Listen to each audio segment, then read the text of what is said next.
Hey, what's going on, everyone? How you doing? Ron here, TechTipsToGo, Donor.finance. So we're gonna get into Bitcoin news, but first, before we get into Bitcoin news, don't worry about the rundown. That's wrong. I was just too lazy to change it. I just want to say first off, thank you for everyone who signed up to the first 100. You guys know we're going to be doing whitelisting when time comes. I'm not going to say soon because we don't know how the markets are going to be, but I just want to say thank you for the first 100. It's been pretty crazy, you guys. I sent out the email blast. The open rate was crazy. You guys, I think it was like 40 or 50% in my email list.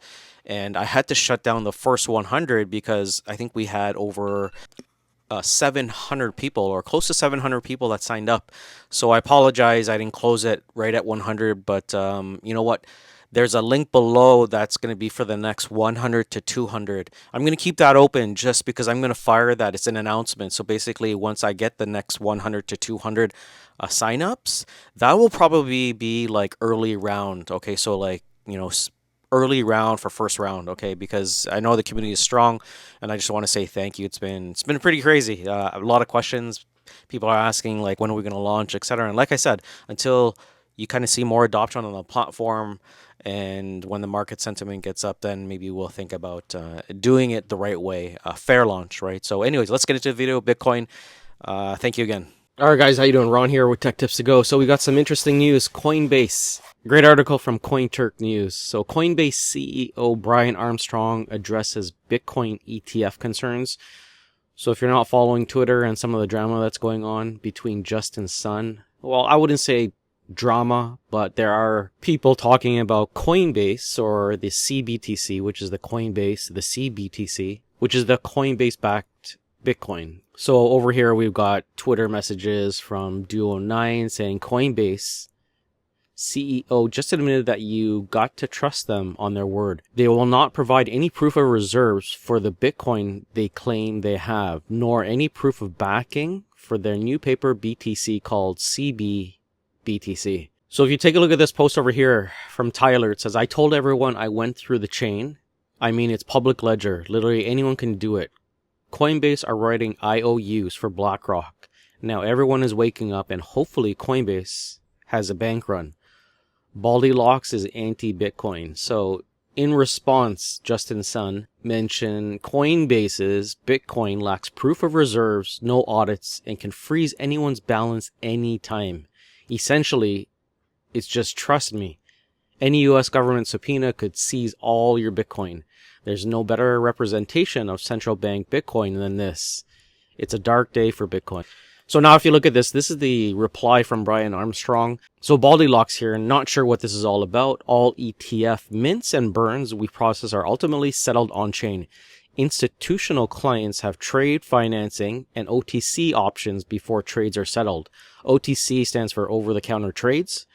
On-chain. This is the norm for all our institutional clients. All funds are settled in our Prime Vault on-chain within about one business day. If you want audits, Deloitte audits us annually.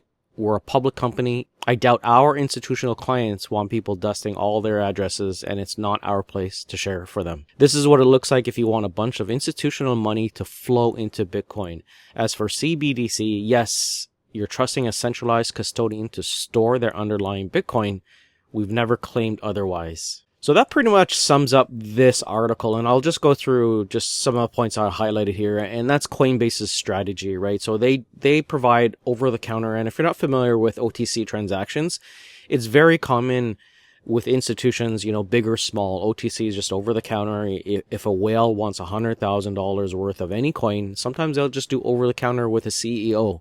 They'll do it with a market maker. They'll do it with a C-level employee within that organization. And, I've been asked to do OTC just for like even small trades because some people don't want to pay the exchange fee. So a lot of institutions, a lot of private sellers, a lot of whales use OTC or that terminology over the counter to do transactions, because of fees, network congestion, possibly making the mistake a lot of institutions or institutional investors might not know how to use certain wallets, etc. So they just trust a large entity like Coinbase that is regulated and audited to provide those kinds of funds or transfers.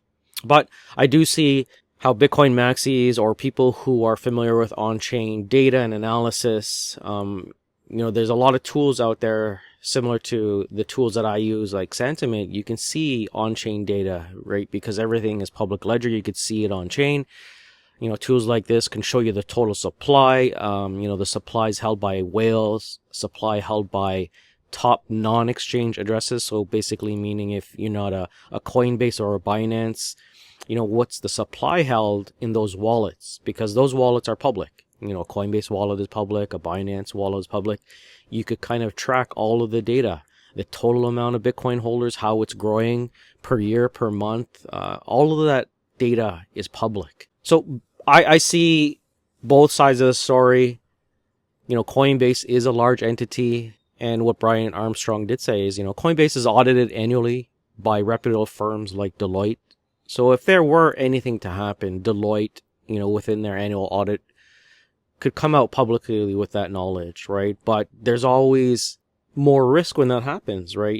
If there was a one-to-one backing and it does happen within a day and you could see it on chain, maybe that will help clarify all of this. But if there's weeks upon weeks or a year that goes by and you've got a paper BTC, sure, it has been audited, but the proof of reserves isn't there, that would be questionable, right? If it was a long period of time where, X amount of WBTC was transferred, but there's actually no Bitcoin holdings, that's where the community kind of questions this. And this is where it was all raised because, the FTX collapse. We don't want another bank run or FTX situation where, people have to question. And this is why we have blockchain, because it's public ledger. Everything should be on chain. And anyone with the knowledge should be able to just go on chain and see how much Bitcoin a particular trust has or exchange, right?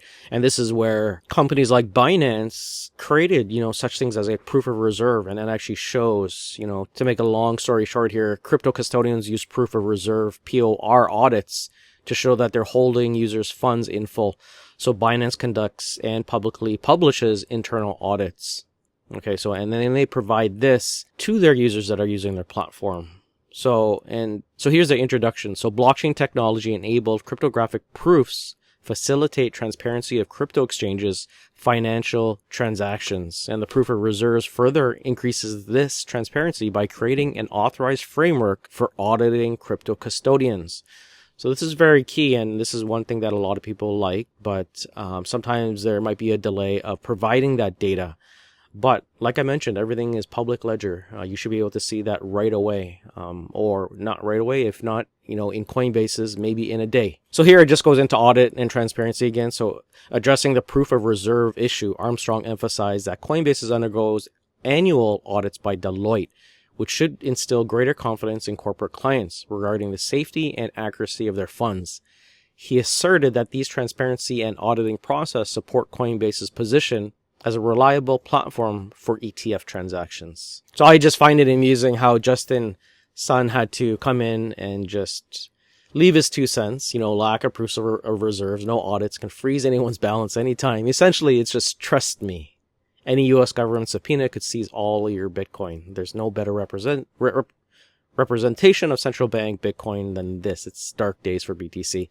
And this stemmed up, from just past dealings with FTX and, other banks failing and saying they've got X amount of Bitcoin, but they actually don't. So, I think things like proof of reserves is something good for the community. And, I think Brian Armstrong will just probably clarify this again because it's going pretty viral on Twitter. Already 1.1 million views. If you go to Coinbase, 16 hours ago, Justin, CEO, it's getting all over the news.